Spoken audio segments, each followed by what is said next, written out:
Okay, so this module continues the OWASP Top 10. This is number 6, sensitive data exposure. What this is about, as you can imagine, is sensitive data that deserves extra protection. The vulnerability is when it is exposed and the actual values are exploited. So some examples of sensitive data, security questions and answers, passwords, keys, social security numbers, credit card numbers, transactions for a company, directories, information like that. Anything, health records are other examples of sensitive information. And so you need to make sure that you protect this information. So who are the threat agents here? Anyone who wants to see or to destroy data are the threat agents.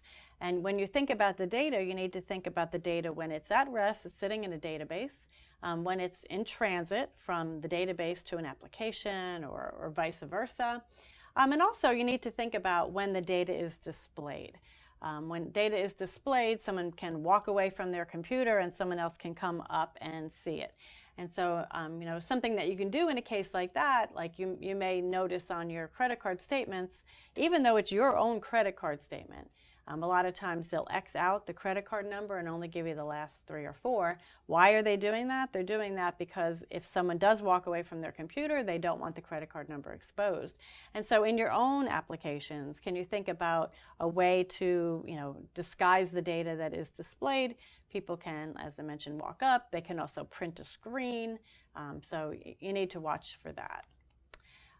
As far as attack vectors, this one, sensitive data exposure, is relatively hard to exploit. What we'll be talking about is encryption. And encryption algorithms, they're hard to crack. I mean, people will work at them if the data is particularly valuable, but they are difficult to exploit. And so usually attacker will go for an easier target. They'll go for a man in the middle. They'll go for some other way. But because the implications are so big, you need to make sure that you protect accordingly.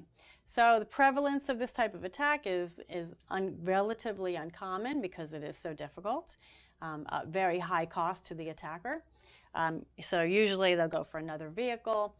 Make sure that when you choose your cryptographic algorithms, you don't choose an algorithm that is out of date. For example, SHA-1 was recently determined to be insecure. So if you're using that, you want to change it. Just keep up to date with the cryptographic algorithms you're using and make sure that you're using them properly.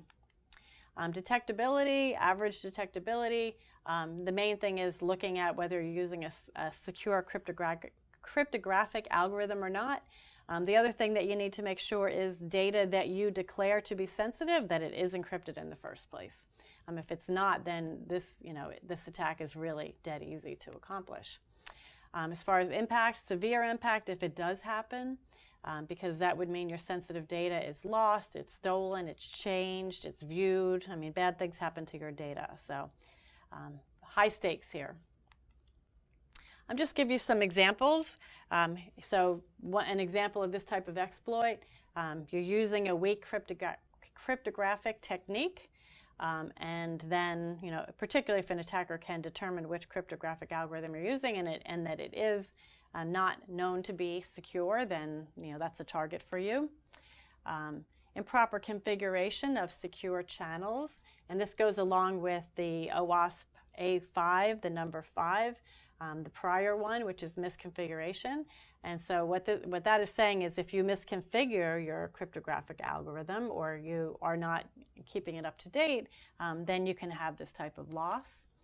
Another way is if you have unsalted storage of passwords, hash passwords that are not salted can be easily cracked. It's easy to go to a website and get the original password back if you're just using a hashing algorithm without a salt. And so those are all things that you need to watch out for. As far as prevention, consider who is interested in your data. Have that attacker mindset. Think about who would be interested in your data and what might they do. And then don't store sensitive data unnecessarily if you can avoid it. Don't display sensitive data unnecessarily if you can avoid it. And make sure that you do encrypt data that is sensitive. and use the right encryption technique for the job. Here's just a comic to close it out. You can see on the left someone recording something, it sounds really complicated. They're using Navajo language, but the question on the right says, for added security, after we encrypt the data stream, we send it through our Navajo code talker. And so the question is, isn't he just using Navajo words for 0 and 1? And he says, hey, keep your voice down.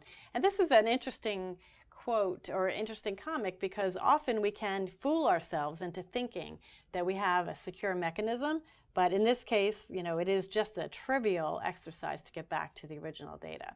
And so we can think about, where in our applications are we doing something like that make us feel good, but actually an attacker can still get at it dead easy.